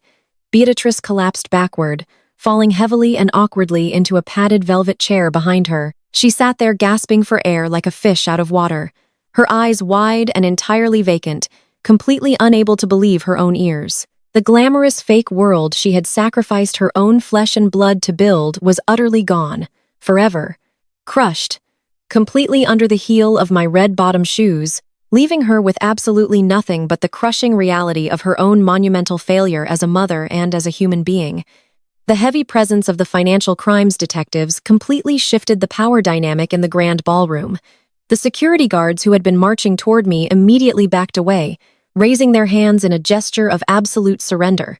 They wanted absolutely nothing to do with a federal investigation. Preston stood on the stage, watching his physical protection evaporate into thin air. The sheer terror that had gripped him just moments ago slowly began to mutate into something entirely different. It twisted into a deeply ingrained toxic arrogance. He was a wealthy white male executive who had spent his entire life failing upward, protected by a system designed to shield him from any real consequences. Even now, backed into a corner with federal detectives blocking his exit, he simply could not fathom a reality where a black woman could actually defeat him. He straightened his posture, smoothing the lapels of his expensive custom tuxedo, trying to project an aura of untouchable corporate authority. The panic in his eyes was replaced by a cold, malicious sneer as he looked down at me from the elevated stage. "You really think you can fight me, Ebony?" Preston spat, his voice echoing through the silent ballroom without the need for a microphone. He took a step forward, pointing an aggressive finger in my direction. "You are nothing but a lucky brat who stumbled into some money. You think bringing a couple of cops here is going to scare me? You have absolutely no idea who you are dealing with. I am a senior director at Vanguard Holdings. I manage billions of dollars for the most powerful people in this state. My corporate legal team will completely crush your little company before you can even file a single piece of paperwork. We will drag you through civil litigation for decades. We will freeze every single asset you think you have, and we will bankrupt you until you are begging on the streets. You are going to lose everything. You pathetic failure." He stood there breathing heavily, completely intoxicated by his own delusional sense of superiority. He firmly believed that his corporate title and his proximity to institutional white wealth made him invincible. He looked at the executives from Vanguard Holdings who were sitting in the front row, expecting them to nod in agreement and rally behind his aggressive threats. He thought they would protect him simply because he wore the same corporate uniform. Listening to his arrogant, pathetic rant triggered a vivid, crushing memory from my early 20s. It was a memory that perfectly encapsulated the exact toxic dynamic my family had worshiped for years. I was 22 years old, working 3 exhausting jobs to save up a small nest egg for my future. I had managed to save exactly $12,000. It was blood money earned through sleepless nights, scrubbing floors, and dealing with abusive customers. I had kept it hidden in a basic savings account, dreaming of using it to start my own small business. But my mother Beatrice found the bank statements hidden in my bedroom. Instead of being proud of my incredible work ethic, she immediately called a family meeting. She forced me to sit in the living room while Preston, who had just started his entry-level job at Vanguard Holdings, sat in the large leather armchair like a visiting king. Beatrice demanded that I hand over my entire life savings to Preston so he could invest it in a supposedly guaranteed corporate portfolio. She looked at me with absolute disgust, telling me that I was too stupid and too financially illiterate to manage my own money. "Look at him, Ebony," my mother had said, pointing at Preston, who was wearing a cheap, shiny suit. "He works at Vanguard Holdings. He is a professional white man in corporate finance. He understands how the real world works. You are just a clueless girl making minimum wage. Give him the money so he can secure a future for the family, because you certainly will not." I had cried and begged them to let me keep my hard-earned money. I tried to explain my business plan, but Preston just laughed right in my face.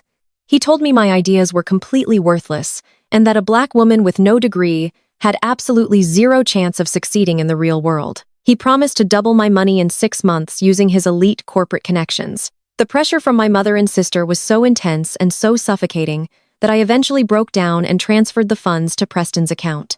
It took him exactly 3 weeks to lose every single penny on a highly speculative, high-risk day trade that he had researched on an internet forum. When I found out my money was gone, I was completely devastated. I confronted Preston, demanding an explanation. He did not apologize. He did not offer to pay me back. He simply shrugged his shoulders and told me that the market was volatile and I should have known the risks. When I went to my mother for help, expecting her to hold her precious son-in-law accountable, she completely turned on me. She blamed me for putting too much pressure on him and told me to stop being so dramatic over a few thousand. They protected his fragile ego over my literal survival, all because he carried a business card from Vanguard Holdings. They worshipped his title and his skin color, treating his massive failures as minor accidents, while treating my mere existence as a severe disappointment. That specific memory had burned like acid in my chest for years.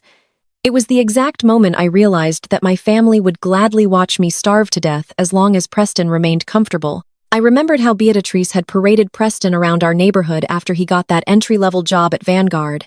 She threw a massive backyard barbecue, inviting all her friends just to casually mention that her daughter had married a finance man. She bought him expensive gifts, using money she claimed she did not have when I needed to buy groceries. She treated him like a deity who had descended from the heavens to bless our unworthy family with his presence. Every single achievement I ever had was immediately completely overshadowed by whatever mundane task Preston had completed at the office that week. If I scored a new client for my freelance design work, my mother would instantly change the subject to Preston's new office chair. If I managed to save enough money to buy a reliable used car, Kiara would loudly mock me while Preston tossed the keys to his least luxury sedan on the kitchen counter.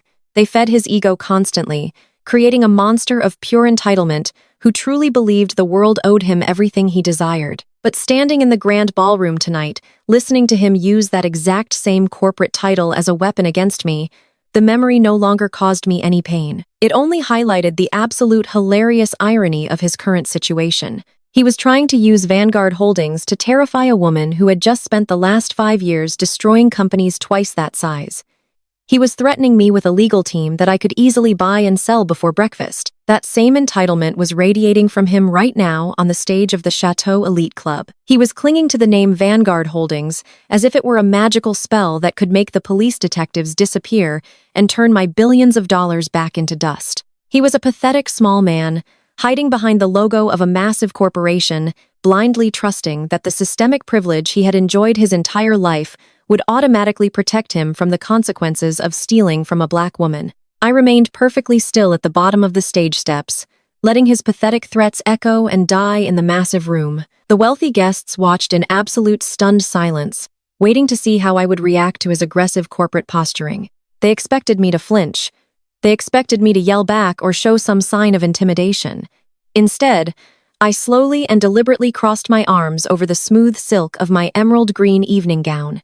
I tilted my head slightly, observing him with the detached clinical interest of a scientist studying a particularly repulsive insect. My posture was entirely relaxed, completely devoid of any fear or hesitation. I watched him flail under the bright spotlights. His chest was heaving, his face was red and blotchy, and his hands were gripping the wooden podium so hard his fingers looked like they might snap.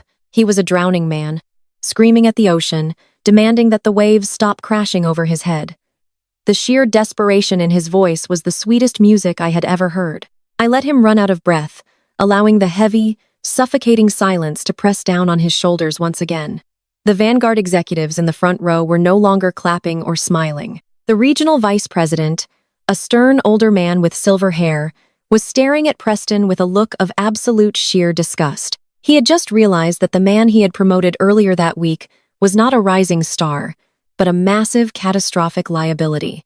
The corporate world does not forgive public humiliation, and Preston was currently creating the largest public relations disaster in the history of their firm. The executives were already subtly pulling out their cell phones, quietly drafting urgent emails to their crisis management teams, completely abandoning Preston to the wolves. They were cutting the dead weight loose before the ship even began to sink.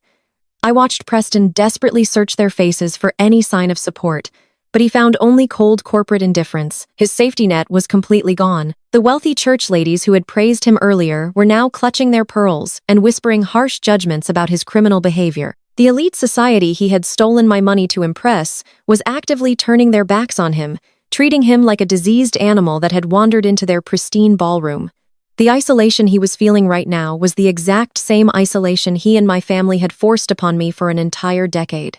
But the massive difference was that I had used my isolation to build an impenetrable fortress of wealth and power, while he had used his privilege to build a fragile house of cards that was currently collapsing under the weight of his own monumental stupidity. You seem very proud of Vanguard Holdings. Do you not, Preston? I asked, my voice smooth, calm, and completely terrifying. The question floated softly through the room, a stark contrast to his loud, aggressive screaming. You wear that corporate title like a suit of armor, believing it makes you untouchable. You honestly think that working for a powerful financial institution gives you the absolute right to steal, to forge legal documents, and to threaten the very people you tried to murder. Preston swallowed hard, his Adam's apple bobbing nervously against his tight tuxedo collar. He did not know how to respond to my total lack of fear. He expected a fight, but he was facing a brick wall of absolute certainty. Yes, I am proud, he stammered, trying to regain his aggressive footing, but failing miserably. Vanguard is a global powerhouse. We destroy people like you every single day. You're making a massive mistake, Ebony. You should have just stayed in your lane. I let a small, razor-sharp smile touch the corners of my lips. The sheer magnitude of his ignorance was almost beautiful. He was standing on a trap door that had already opened, and he was just waiting for gravity to pull him down into the darkness. I uncrossed my arms and slowly turned my head to look at Julian, who was standing patiently by my side. Julian's face was completely blank, a perfect mask of legal professionalism. But I could see the fierce anticipation burning in his dark eyes. He had worked tirelessly with me for months to set up this exact sequence of events. I took a step closer to the stage. The silk of my dress flowed smoothly around my legs. I stood firmly anchored to the floor, a physical manifestation of the long, brutal journey I had taken from the freezing rain to the top of the financial world. I was no longer the vulnerable one, 9-year-old girl begging for her own money. I was the architect of their destruction, and I was enjoying every single second of their escalating panic.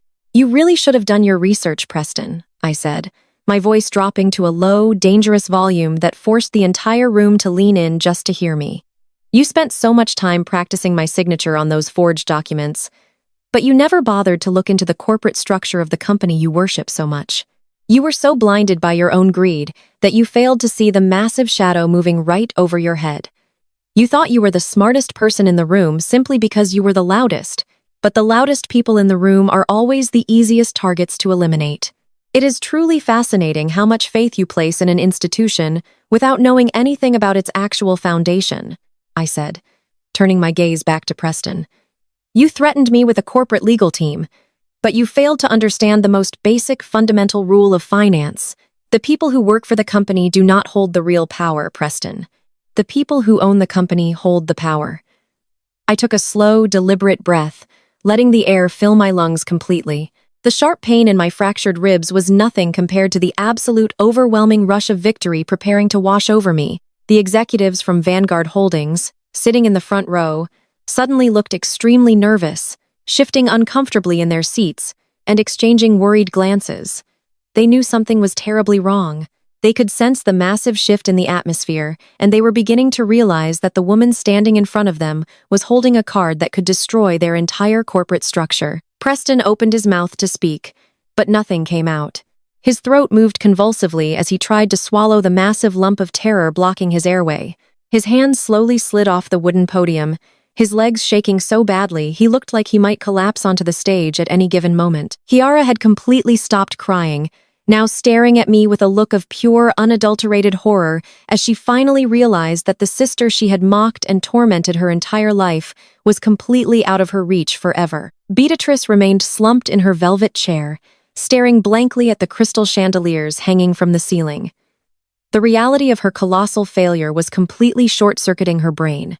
She had chosen to protect a criminal son-in-law over her own biological daughter. And that choice had just destroyed everything she had ever cared about. Her social standing, her reputation, her access to wealth. It was all entirely gone, burned to ashes by the blinding truth I had brought into the room.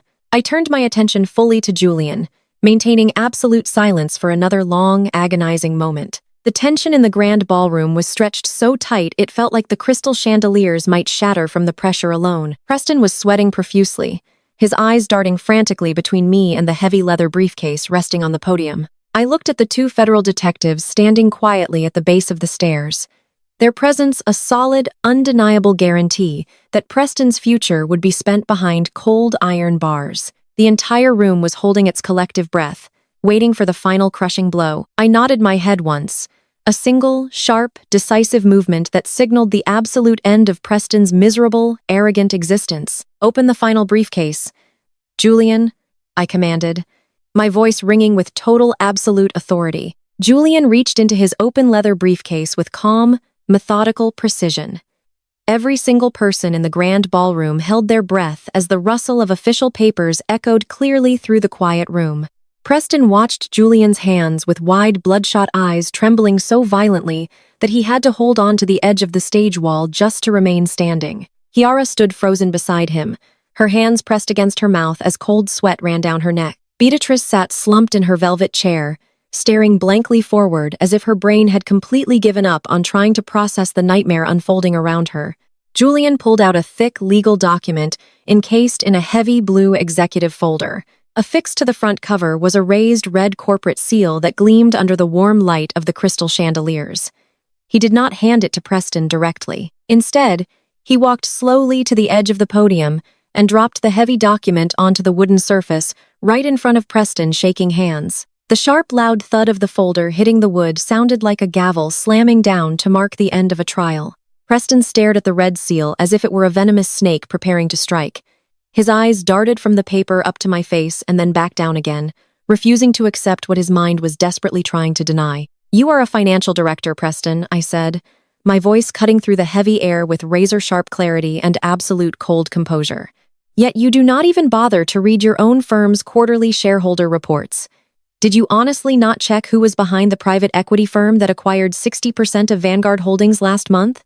A sharp collective gasp erupted from the front row where the senior executives of Vanguard Holdings were seated. The regional vice president sat up straight, his mouth opening in complete utter shock as the pieces of the puzzle finally fell into place. He looked at me with dawning horror and profound professional realization. The room seemed to tilt on its axis as the high society guests gasped, whispering frantically to one another as the sheer weight of my statement crashed over them. I stepped forward, invading Preston's space until I was looking him dead in his panicked, sweating eyes. My voice resonated through the entire ballroom, completely devoid of pity. "Welcome to reality, Preston," I said, letting every single word land like a heavy sledgehammer against his fragile, bloated ego. "I am your new chairwoman of the board, and your termination order for embezzlement, grand larceny, and corporate fraud was signed by me right from my hospital bed last night." The entire grand ballroom was paralyzed in absolute horror. The atmosphere turned completely ice-cold. A wave of audible gasps swept through the hundreds of elite guests like a sudden gust of wind. People covered their mouths in sheer disbelief, while executives from competing firms stared at the stage with wide, unblinking eyes. The illusion was completely dead. The white privilege, the corporate title, the arrogant posturing all dissolved into useless, worthless dust in a single fraction of a second. Preston looked down at the document with trembling fingers. His eyes scanned the signature line at the bottom of the board resolution. There, stamped in official corporate ink alongside the seal of E Holdings, was my signature. The exact same name he had spent weeks forging on a fake power of attorney was now written legally at the top of his former company. His face turned a sickening shade of gray. His breath came in short, ragged gasps as his chest heaved under his tailored tuxedo jacket. His entire body began to shake uncontrollably. His knees completely buckled beneath him, losing all strength as the crushing reality of his total absolute ruin slammed into his chest. Preston collapsed heavily onto his knees right there on the stage floor. He looked small, pathetic, and entirely broken, kneeling at the feet of the woman he had called a failure just minutes before. Kiara let out a strangled, horrific shriek as she watched her husband fall. She reached out to grab him, but her own hands were shaking too badly to hold his weight. She looked up at me, her face twisted in pure, primitive panic, realizing that the lifestyle she had bragged about, the house, the cars, the status, were all vanishing before her eyes. Beatrice sat entirely motionless in her chair, her eyes wide and glassy, as the high society friends she had spent her life trying to impress turned away from her in complete disgust. I stood over Preston at the podium, looking down at his trembling form with total cold detachment. The entire room was dead silent, watching the ultimate collapse of a man who had built his life on arrogance, greed, and stolen dreams. The two federal detectives did not waste another second. They stepped forward, moving in perfect synchronization, up the short wooden stairs to the stage. The sound of their heavy tactical boots thudding against the floorboards broke the paralyzing spell that had fallen over the grand ballroom. They approached Preston, who was still kneeling weakly on the ground, his face buried in his trembling hands. The taller detective reached down and grabbed Preston by the shoulder of his expensive custom tuxedo, violently jerking him upward until he was forced to stand on his own two shaking feet. Preston stumbled his legs, completely failing him, but the detective held him firmly in place. "Preston, you are under arrest for first-degree felony, wire fraud, grand larceny, and corporate embezzlement," the detective announced, his deep voice projecting clearly across the silent room. "You have the right to remain silent. Anything you say can and will be used against you in a court of law. You have the right to an attorney." Preston tried to speak, tried to form a coherent sentence of defense, but his mouth just opened and closed uselessly. The detective roughly grabbed Preston's arms, pulling them tightly behind his back. The harsh metallic click of the heavy steel handcuffs snapping shut around his wrists echoed through the microphone that was still resting on the podium. It was the ultimate sound of total, absolute finality. The wealthy elite guests who had been drinking his stolen champagne just 20 minutes ago now physically recoiled from the stage, pulling their designer dresses and expensive suits away, as if Preston had suddenly caught a highly contagious, deadly disease. The senior partners from Vanguard Holdings were already furiously typing on their phones, initiating emergency damage control to completely erase his name from their corporate history. Preston was officially a ghost, a disgraced criminal being paraded in front of the exact high society he had sold his soul to impress. As the detectives began to march Preston down the stage steps, the reality of the situation finally penetrated the thick wall of delusions surrounding Kiara. The shiny diamonds on her wrists suddenly felt like heavy lead weights. The massive, expensive house she thought she had stolen from me was gone. The luxury cars were gone. The elite social status she craved more than oxygen was completely obliterated. She was about to be the wife of a convicted federal felon, drowning in massive legal debt, and entirely shunned by the wealthy church friends She so desperately wanted to lead. Kiara let out a loud, guttural scream that tore through her throat. She scrambled frantically up the stage stairs, her high heels catching on the carpet, causing her to stumble and fall to her knees right in front of me. She did not care about her ruined designer dress or the fact that hundreds of people were watching her complete mental collapse. She lunged forward, grabbing onto my bare arm with desperate sweating fingers. Her perfectly manicured nails dug into my skin, but I did not flinch or pull away. I just stared down at her, watching the pathetic, frantic tears streaming down her ruined face. "Ebony, please. You cannot do this to us." Kiara wailed loudly, her voice cracking with pure raw panic. "Please tell them to stop. Tell them it was all a terrible misunderstanding. He is your brother-in-law. We are your family. You cannot send him to federal prison. We will lose everything. We will be completely ruined. Please have mercy on us, Ebony. You have so much money. You do not even need that $50,000. Just let it go for the sake of the family." I looked down at my older sister, listening to the absolute ridiculous hypocrisy pouring out of her mouth. She was begging for mercy, using the exact same word, family that she had completely disregarded when she marched into my hospital room, aiming to pull my life support. I remembered the vivid, horrific footage from my hidden security cameras. I remembered watching her dance joyfully in my bedroom, twirling around in my expensive silk gowns, and laughing gleefully at the thought of my imminent death. She had celebrated my demise with a glass of stolen vintage wine, and now she was weeping on the floor, begging me to save her fake, pathetic lifestyle. She did not care about me or my survival. She only cared that her personal ATM machine was currently being escorted out the front doors in iron shackles. Before I could even process the sheer audacity of Kiara's begging, a sudden violent movement caught my attention from the corner of my eye. My mother, Beatrice, who had been sitting frozen and paralyzed in her velvet chair, suddenly snapped out of her catatonic shock. Her survival instincts, which had always been exceptionally ruthless, kicked into maximum overdrive. She saw her golden child completely destroyed, and she saw her white knight son-in-law being hauled off to a federal penitentiary. But, more importantly, she saw the absolute undeniable reality of my multi-billion-dollar empire standing right in front of her. She saw the ultimate prize. Beatrice pushed herself up from the chair, nearly knocking over a small cocktail table in her frantic haste. She shoved her way past the wealthy socialites she had been trying to impress, completely abandoning her elegant, dignified facade. She scrambled up the stage steps, breathing heavily, her eyes wide and glowing with a terrifying manic desperation.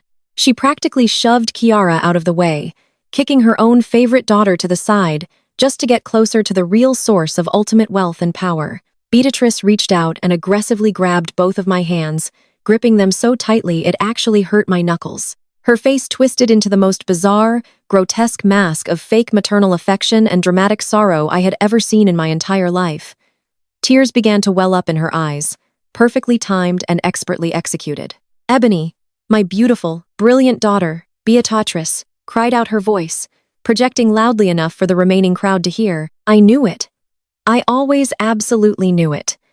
I always knew my biological flesh and blood was the most intelligent, talented woman in the world. I knew you were destined for absolute greatness from the very moment you were born. I stared at her, completely paralyzed by the sheer repulsive magnitude of her instant total psychological flip. This was the exact same woman who had thrown a stack of hospital bills at my chest just 20 minutes ago, telling me to pay for my own death. This was the woman who had violently swept my entire life into black trash bags, complaining about the dust on my picture frames. And now she was holding my hands, looking at me with feigned, absolute adoration, as if I were the center of her entire universe. "You have to understand, Ebony," Beatrice wailed loudly, squeezing my hands tighter and pulling them close to her chest. "Everything I ever did to you, every harsh word, every single time I pushed you away, it was all just a test. I was only pretending to be cruel to you. I had to be hard on you because I needed to motivate you to succeed. I knew that if I babied you, you would never reach your true potential. I broke my own heart just to make you strong. It was all tough love, my sweet girl. It was all for you." She looked deep into my eyes, trying desperately to find the vulnerable, desperate 19-year-old girl who used to beg for her approval. She thought she could just hit a massive reset button and rewrite 30 years of systemic emotional abuse simply because she had finally realized my net worth. She truly believed she could manipulate her way into my bank accounts by playing the role of the tough but loving matriarch who had secretly orchestrated my massive success from the very beginning. "Please forgive Mommy," Beatrice sobbed dramatically, dropping to her knees right next to where Kiara was still weeping on the floor. "Please forgive me for being so hard on you. You have proven yourself beyond my wildest dreams. You won the ultimate test, Ebony. Now, please use your incredible power to save your poor brother-in-law. Use your massive influence to call off those detectives. We can all go home to your beautiful mansion and be a real happy family again. Mommy loves you so much, Ebony. Mommy is so incredibly proud of you." The absolute thickness of her delusion was suffocating. She was kneeling on the stage of an exclusive country club, wearing a dress paid for by my stolen money, begging me to save the man who tried to murder me so we could all go back to my house and play happy family. The level of toxic mental gymnastics required to form those sentences was entirely beyond human comprehension. She was a parasite desperately trying to detach from a dying host and latch her sharp, greedy teeth directly into my jugular vein. I looked down at the two women kneeling at my feet. My own mother and my own sister begging and pleading and crying tears of pure selfish panic. They looked absolutely pathetic, stripped of their arrogance and their cruel high society masks. They were exposed bare and completely ugly in the bright glaring light of truth. A deep, heavy sensation began to rise rapidly from the bottom of my stomach. It was not anger. Anger requires a certain level of passionate emotional investment. It was not sorrow or grief because I had already mourned the death of this family a decade ago in the freezing rain outside my childhood home. The sensation rising up and choking my throat was pure, unadulterated, visceral disgust. It felt like a physical sickness invading my body. Seeing the true, unfiltered faces of my own blood relatives completely destroyed any lingering microscopic shred of familial obligation I might have ever possessed. I was looking at two hollow, empty shells of human beings who worshipped absolutely nothing but money status and white corporate proximity. They would gladly step over my dead body to pick up a dropped dollar bill, but the second I held the entire bank in my hands, they were perfectly willing to crawl on their bellies and kiss the very shoes they used to spit on. The wealthy guests in the grand ballroom were completely silent, watching the pathetic, groveling display with absolute fascination and revulsion. The same church friends who had praised Beatrice's maternal strength earlier were now shaking their heads in complete disgust, witnessing the ultimate exposure of a greedy, manipulative monster. The illusion was not just broken, it was completely incinerated, turning the air in the room thick with the toxic ashes of their ruined lives. Beatrice continued to weep, clutching my hands and repeating the word mommy over and over again, trying to force a maternal bond that had never actually existed in reality. Kiara kept crying about her ruined reputation and her impending bankruptcy, completely ignoring the fact that her husband was currently being shoved into the back of a police cruiser outside the main entrance. They were a chaotic, swirling vortex of narcissism and delusion, and they were trying with all their remaining strength to drag me right back down into the dark, suffocating abyss with them. The crystal chandeliers above us seemed to shine even brighter, casting sharp, cold shadows across the stage. Every single camera phone in the audience was pointed directly at us, recording the absolute lowest moment of my mother's entire existence. The high society elite she worshipped were currently documenting her total humiliation, ready to spread the footage across every single social circle in the city of Atlanta by morning. She had wanted everyone to look at her tonight, and the universe had certainly granted her wish in the most devastating way possible. I stared at her manicured fingers digging into my skin. Those were the exact same fingers that had pointed toward the front door when she kicked me out. The same hands that had bagged up my personal treasures to throw in the garbage. She wanted me to believe that a decade of systematic emotional abuse was simply a clever parenting strategy designed to build my character. She wanted to rebrand her evil cruelty as maternal sacrifice. The sheer psychopathic nature of her logic was almost mathematically perfect in its complete absence of human empathy. Kiara tugged at my dress, the expensive emerald silk slipping slightly in her frantic grasp. She was begging for her house, for her cars, for the lifestyle she believed she was inherently owed just for being born. She did not care that Preston was a criminal. She only cared that the money faucet had been violently shut off. They were two sides of the exact same toxic coin, perfectly reflecting the shallow, empty values they had prioritized their entire lives. I let the silence stretch out, allowing their frantic begging to echo and bounce off the high vaulted ceilings of the Chateau Elite Club. I wanted every single person in the room to hear the desperate, greedy pleas of a family that had placed a price tag on their own daughter's life. I wanted the absolute, undeniable truth of their character to be permanently etched into the minds of every executive and socialite present. The disgust in my throat finally solidified, turning into a cold, hard block of impenetrable ice. My heart rate was perfectly steady, my breathing completely controlled. The scared, rejected girl they were desperately trying to manipulate had died a long time ago, and the woman standing before them was entirely completely immune to their poison. I yanked my hands out of Beatrix's desperate grip, stepping backward to put a massive physical distance between us. My sudden movement was so violent she lost her balance and fell forward onto the polished floor next to her weeping golden child. I looked down at them, wallowing in their pathetic misery, and felt nothing but chilling liberation. "You want to talk about motivation?" I said, my voice cutting through the silent ballroom. "Motivation is leaving your injured daughter to die in a cold hospital room so you can attend high society parties. Motivation is planning to pull my life support to steal my assets and cash in on my tragedy. You did not push me to succeed, Beatrice. You threw me to the wolves, and you are only crying because I returned leading the pack." Beatrice looked up at me with terrified eyes, her mask of maternal love melting off her face to reveal the greedy, shallow monster underneath. She opened her mouth to spin another lie, but her voice failed her. The wealthy church ladies and corporate elites were shaking their heads in absolute revulsion. They had heard every word of my undeniable truth and were thoroughly disgusted by the woman they called a friend. Beatrice's social standing in Atlanta was instantly vaporized. She would never be invited to another country club dinner again. She was officially a pariah, a disgraced mother who tried to rob her dying child. I turned my attention away from the ruined matriarch and focused my cold stare onto Kiara. My sister was still kneeling on the stage, sobbing uncontrollably as the reality of her shattered life crushed her spine. She looked so small and insignificant, stripped of her arrogant husband and her fake affluent lifestyle. I stepped closer. My steps clicked sharply against the hardwood, demanding her full attention. "You always wanted my luxury mansion and my custom Mercedes. Kiara," I said, letting a dark smile spread across my face. "You danced in my closet and cheered for my death to steal the life I built. You thought you won the ultimate prize? Well, congratulations, big sister. I am a generous woman, and I will give you exactly what you asked for. You can keep the house and keep the car." Kiara suddenly stopped crying, her tear-stained face looking up at me in desperate confusion. A tiny, pathetic glimmer of hope flashed in her eyes, thinking I would show her some unearned mercy. But that shred of hope was instantly extinguished by my next sentence.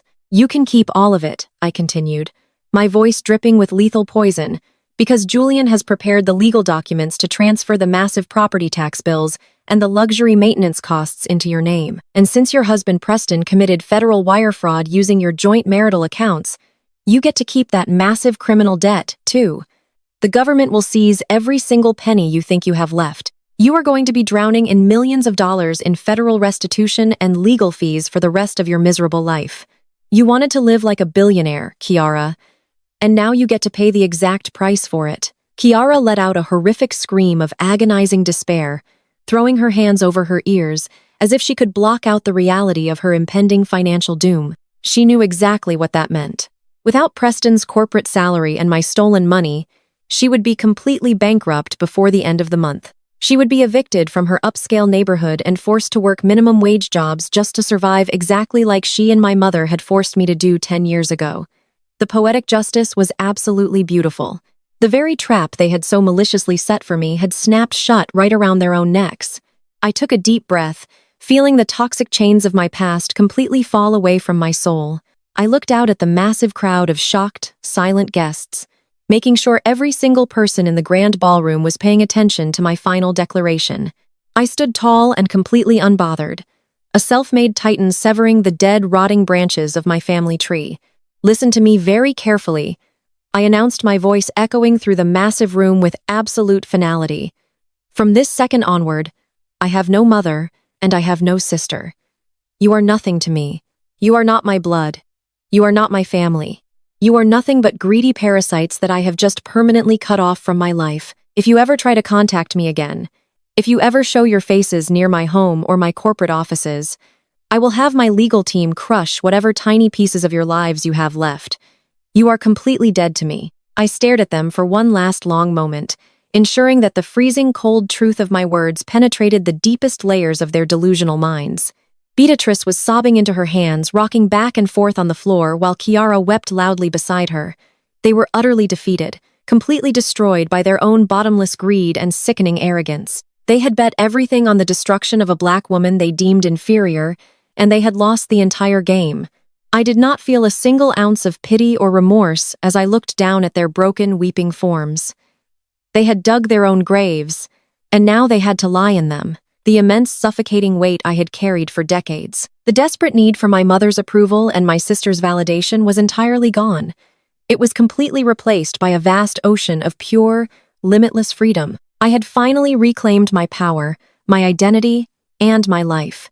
The ultimate scapegoat had officially risen from the ashes and burned their entire fake empire straight to the very ground. I did not look back even once as I turned on my red-bottom heels and began to walk away from the stage.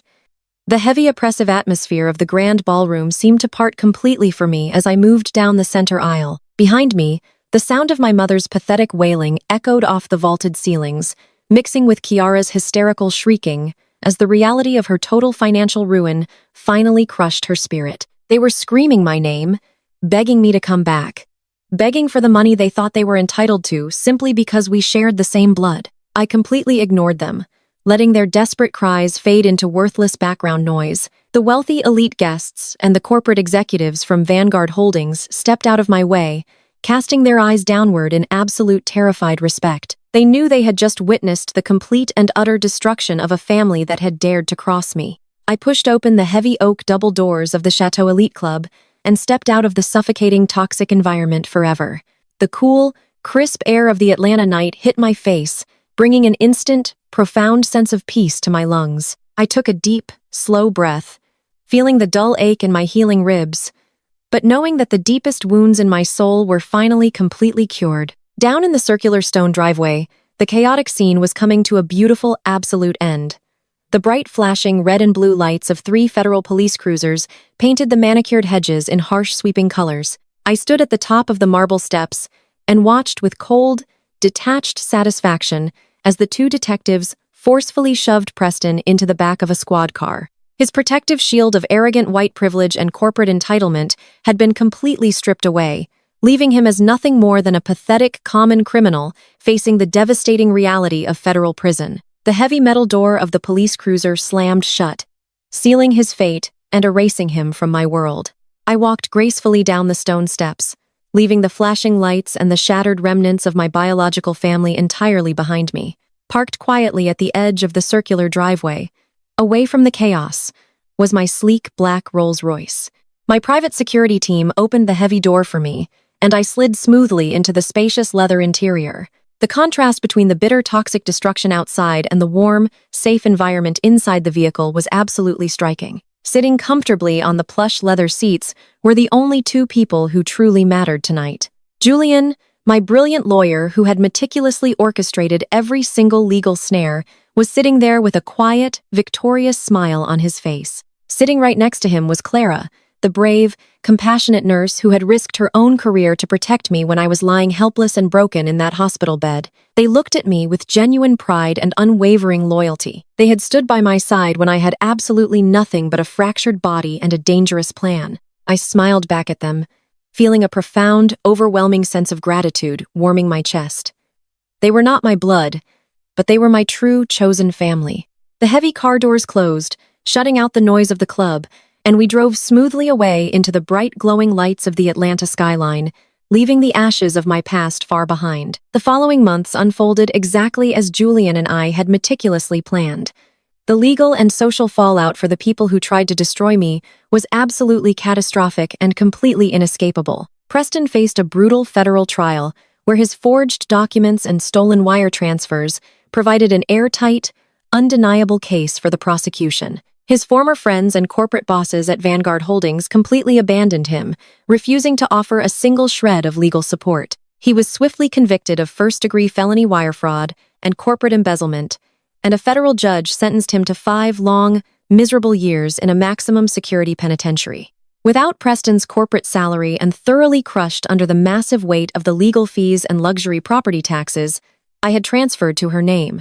Kiara completely drowned in insurmountable debt. The bank foreclosed on the luxury vehicles, and she was violently evicted from the affluent neighborhoods she desperately worshipped. The elite church ladies and high society socialites of Atlanta completely shunned her, treating her like an absolute pariah. She was forced to move into a tiny rundown apartment and work grueling minimum wage jobs just to survive, finally experiencing the exact same desperate poverty she had ruthlessly mocked me for enduring a decade earlier.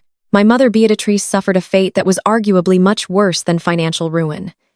She was left completely, utterly alone. Her fake, glamorous world had been entirely incinerated, and the high society friends she had sacrificed her own daughter to impress completely cut all ties with her. She spent her days sitting in a dark, lonely apartment, consumed by bitter, rotting regret. She desperately tried to contact me, leaving hundreds of pathetic weeping voicemails and sending endless frantic text messages begging for a single ounce of my attention.